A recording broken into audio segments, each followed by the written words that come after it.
this season, or is it still salvageable? Well, I never believed that the Patriots will tank, and I still do believe that it's salvageable. And here's the reason why. I think the Bills, who are 3-0 in the division, I'm just not getting that strong feeling for them. The Patriots are 1-0 in the division. That's right. They have an upcoming game against the Bills. I still think they have an opportunity to win this division. Even all the issues that we're talking about, I still think they have an opportunity to win this division because I don't know how strong the Bills are at this point in the season. Correct. Well, so Brian, you nailed it. And by the way, you said the Bills are 3-0 in the division.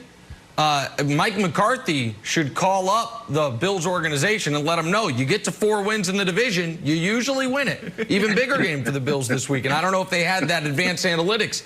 But this Wilds, this weekend is as big of a regular season game as you guys have played in a very long time.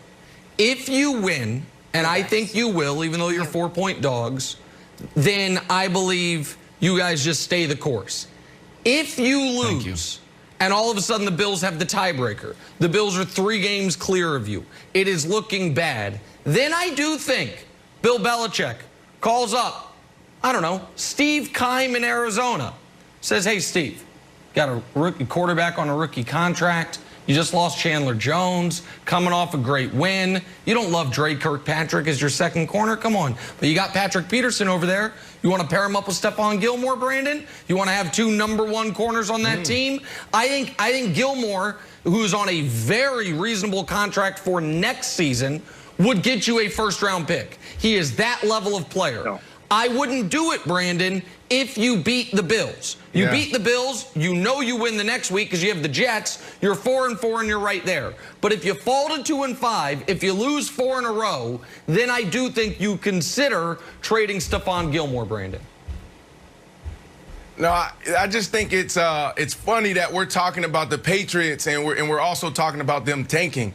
I mean, it's always been the Patriots, a handful of teams here, the Saints, maybe the Pittsburgh Steelers, a couple teams may entertain that tier, Nick, and then it's everyone else. And for the very first time, we're seeing a humanized New England Patriot team.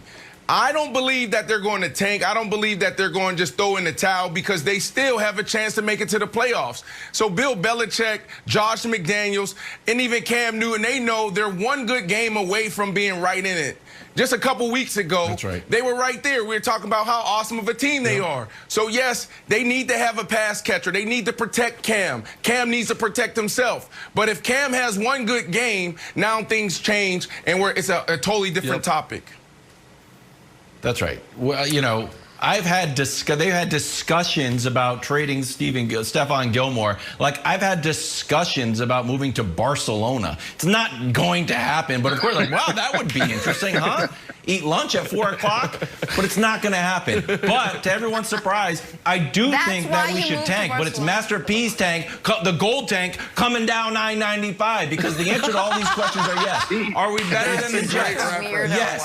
Are we better? Are we better than the rookie Dolphins? Yes. Does anybody want to see us in the playoffs as we straggle in at 9-7? No. Even though I said it was yes, I meant are we dangerous in the playoffs? Yes. So look, we have to win this game, but even if we lose, I'm back. I've got my swagger back, of my Patriots swagger back. Even if we lose, the Bills have the 3rd toughest schedule, and we have to play them again in December. They have to play the Seahawks, the 49ers, the Steelers, the Cardinals, the Chiefs, which are okay, and then us again.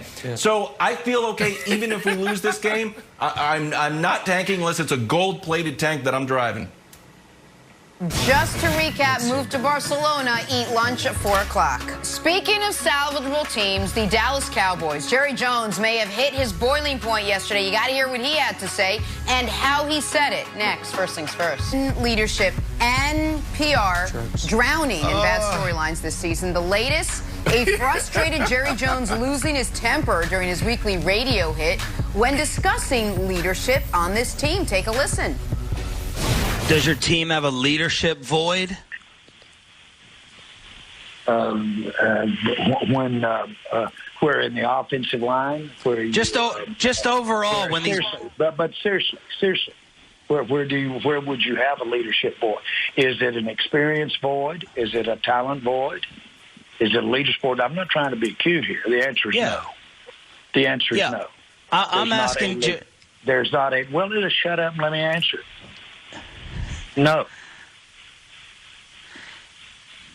Jerry, when you go into the locker room, what I'm asking is, do you see the intangibles? You're not asking me that. I gave you the answer. When I go into the locker room, there's no leadership void in my eyes. Okay. Now that's your answer. Let's move on. We should mention Jerry Jones did then go on to profusely apologize, said it was just a culmination of frustration that had been building up for a long time. But Nick, I'll start with you. What was your reaction to what Jerry Jones had to say and how he said it? Oh, it was multi-layered. And listen, I actually used to work with the guy who was interviewing him there. And as a former radio guy myself, part of my reaction was, oh, man. Oh, boy. That was one of the more awkward interactions on a radio show since I asked Matt Schaub on the Matt Schaub show if he would bench himself. He didn't tell me to shut up, but he never did the show again. So, listen, my reaction is, once I got past that, and I know this is an unpopular opinion, I feel badly for Jerry Jones. I know nobody does. I know folks that take massive schadenfreude in the Cowboys' struggles. But if you're Jerry Jones, just put yourself in his shoes for a moment. Now, the shoes, I understand, are propped up on a marble table in a billion-dollar yacht. I get that. But he loves football. He lives for football. And think about what the last 6 years have been. Since Dez caught it, but he didn't, and that Super Bowl chance is wiped away. The next year, Tony Romo gets hurt. The next year, Tony Romo gets hurt again, but you find Dak Prescott, and that year ends in heartbreak because of the Mason Crosby in and then out kick. The next year, you're fighting with the league all year about Zeke and you miss the playoffs. The next year, you think you turn it around by signing Amari Cooper and you lose another playoff heartbreak. The next year, you blame it all on the coach because you can't win close games. And then you're at this year. All your pieces in place, as expensive of any team as you have, everyone ready, seemingly everyone healthy, and it's a disaster. And you're 78 years old, and you're like, what more can I do? So I feel badly for Cowboys fans. I feel badly for Jerry Jones. They didn't deserve to have Dak Prescott break his ankle, have the entire defense forget how to play, and maybe have hired the wrong coach. So that's my reaction, Brandon, is I feel badly for Jerry Jones because I can only imagine how frustrating the last half decade has been for him. Then go get a leader. Then the question is right. You know, it was valid. It was a valid question to ask, right? Go back to what you said, Tony Romo, hit the Tony Romo days. You go in that locker room, what broke down that team? Tony Romo, Jason Witten, Terrell Owens, even Jason Garrett, they were all fighting. They didn't get along.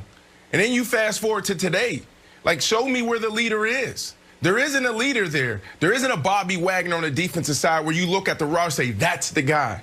There isn't a guy on the offensive side where you say, that's the guy.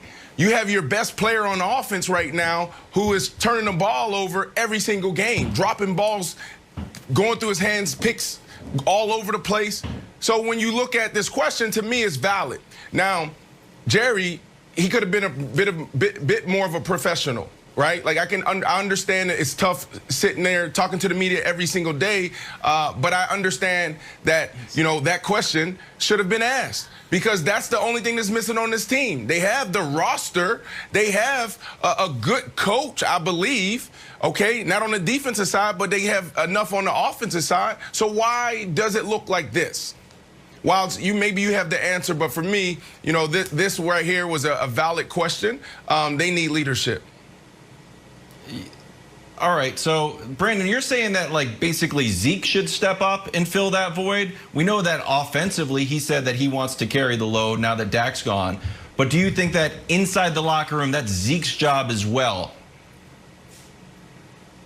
Well, what I'm saying is they need a leader, and I don't know if if it's in that locker room, right? Like, it's either you're a leader or you're not. I do believe it's a skill. I do believe you can grow.